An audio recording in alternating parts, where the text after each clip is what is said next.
हे विद्यार्थी मित्रांनो, तुम्हाला तर माहितीच असेल, की बुद्धिबळ हा एक जुना आणि अतिशय सुंदर असा बौद्धिक खेळ आहे.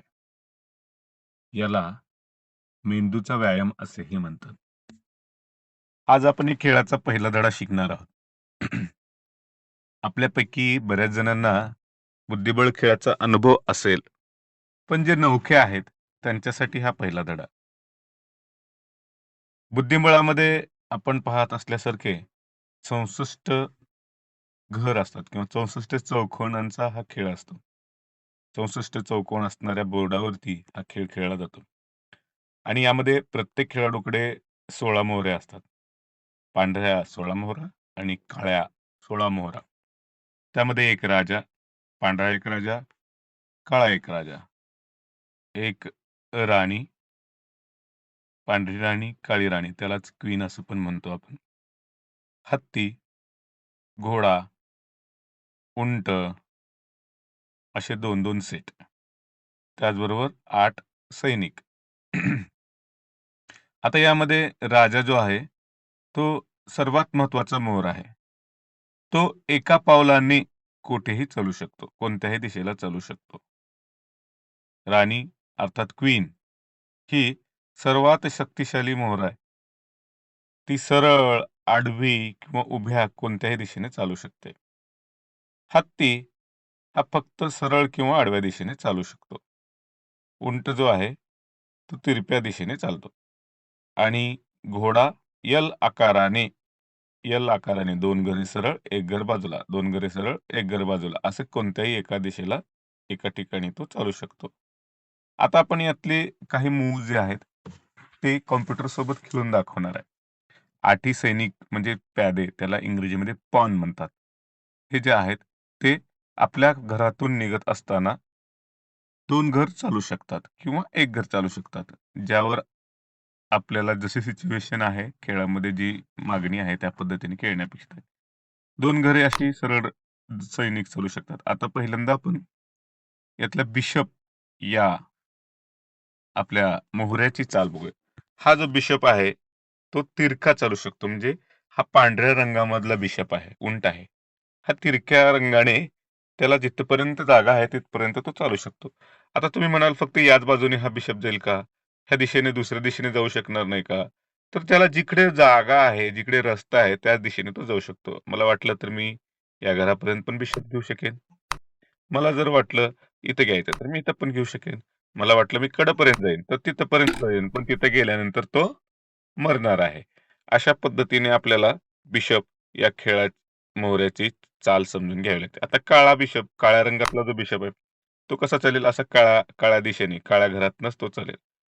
मला वाटेल तिथपर्यंत मी तो चालवू शकतो.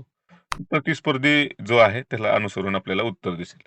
आता इकडे रस्ता होता म्हणून इकडे गेला. आता इकडे रस्ता जर केला तर आपण बिशपला इकडे पण चालू शकतो या घरापर्यंत, इथपर्यंत किंवा इथपर्यंत. अशा पद्धतीने हा बिशप उंट चालत असलेला आपल्याला पाहायला मिळतो. यानंतर आपल्याला घोड्याची चाल समजून घ्यायची आहे. घोडा जो आहे तो एल शेपमध्ये चालतो. एल शेपमध्ये म्हणजे 2 घरे सरळ, 1 घर बाजूला. 2 घरे सरळ, 1 घर बाजूला इथे येईल. बरोबर? किंवा 2 घरे सरळ, 1 घर बाजूला इथे येईल. बरोबर? मग आता 2 घरे सरळ, 1 घर बाजूला गेल्यानंतर परत तो 2 घरे सरळ, 1 घर बाजूला असा जर विचार केला, तर तो फक्त पुढेच नाही. बाजूला पण 2 घरे सरळ, पाठीमागे पण 2 घरे सरळ, 1 घर बाजूला अशाच पद्धतीने एल शेपमध्ये चालेल. आता बघा बरे, हा घोडा किती ठिकाणी जाऊ शकतो? इथं आपल्याला स्पॉटलाइट्समध्ये आलेले आहेत. हा घोडा बघा 1, 2, 3, 4, 5. 5 जागावरती तो सध्या जाऊ शकतो. 5 जागा त्याला अवेलेबल आहेत. मुळात हा घोडा जो आहे तो राजाच्या जागेवर पण येऊ शकतो.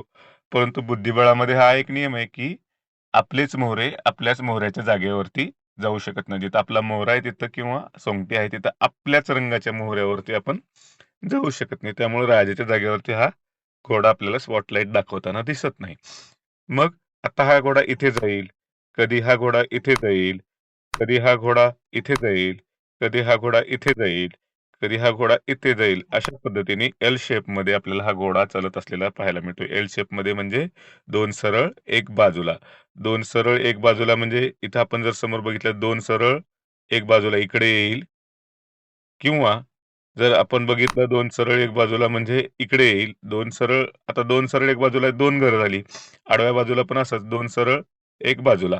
अशा पद्धतीने घोड्याची आपल्याला चाल असलेली पाहायला मिळते. यानंतर आपल्याला जर हत्तीची किंवा रुखची जर चाल पाहायची असेल, तर तो सरळ उभा चालू शकतो किंवा सरळ आडवा कुठपर्यंत पण चालू शकतो. जिथपर्यंत त्याला जागा आहे तिथपर्यंत. आणि अशा पद्धतीने तो आपली चाल करू शकतो. दोन सरळ आडवा, दोन सरळ उभा. सरळ किंवा उभा किंवा आडवा अशा पद्धतीने ह्या हत्तीची आपल्याला चाल असलेली पाहायला मिळते. दोन सरळ आडवा जो आहे तो आपल्याला घोडा चालत असलेला पाहायला मिळतो. हत्ती हा जिथपर्यंत जागा तिथे सरळ आणि आडवा, सरळ आणि आडवा असा चालू शकतो, हे आपल्याला आता समजलं असेल. यानंतर आपल्याला समजून घ्यायचं आहे राणीची म्हणजेच क्वीनची चाल. क्वीन ही सर्वात शक्तिशाली मोर आहे. तो तिरका पण चालू शकतो, तो उभा पण चालू शकतो, तो आडवा पण चालू शकतो. अशा पद्धतीने तो सर्व दिशेने म्हणजे उंटाची चाल, घोड्याची चाल अशा पद्धतीने तो आपली चाल करत असताना आपल्याला पाहायला मिळतो. तर ह्या ज्या चाली आहेत ह्या आपल्याला समजणं अपेक्षित आहे.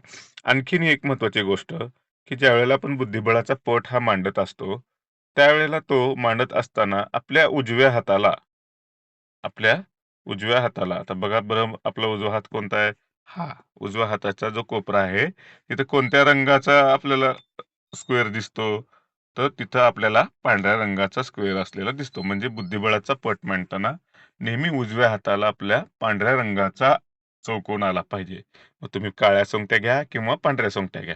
पांढऱ्या सोंगट्या घेतल्या तरी उजव्या हाताला पांढरा चौकोन आला पाहिजे, आणि जर काळ्या सोंगट्या जरी घेतल्या तरी उजव्या हाताला आपल्याला पांढरा तो चौकोन आलेला असलेला पाहिजे. अशा पद्धतीने बुद्धिबळाच्या पटाची मांडणी करायची.